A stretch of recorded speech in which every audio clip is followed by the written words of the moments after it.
Hi வணக்கம். இது Sunday early morning. 15 years back நாங்கள் ஒரு இடம் வாங்கியிருந்தோம். அதில் தான் ஒரு சின்னதாக அழகான ஒரு வீடு கட்டியிருக்கோம்.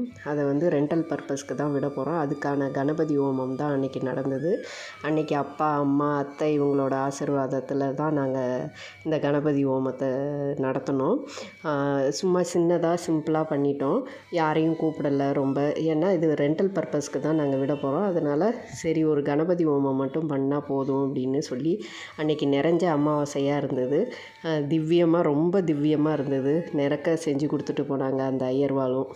ரொம்ப வருஷம் பிளான் பண்ணி சிறுக சிறுக சேர்த்து அப்புறம் லோனும் வாங்கி தான் இதை கட்டணும். கட்டிட்டு இப்போ ரெண்டலுக்கு தான் விடுறோம். ரொம்ப சந்தோஷமான நாளாக இருந்தது. பசங்களோட அன்றைக்கி வந்து ஒன்றா சேர்ந்து செலிப்ரேட் பண்ணோம். அதேமாரி எல்லாரோட பெரியவங்களோட ஆசீர்வாதத்தினால ரொம்ப சந்தோஷமான நாளாக அமைஞ்சுது.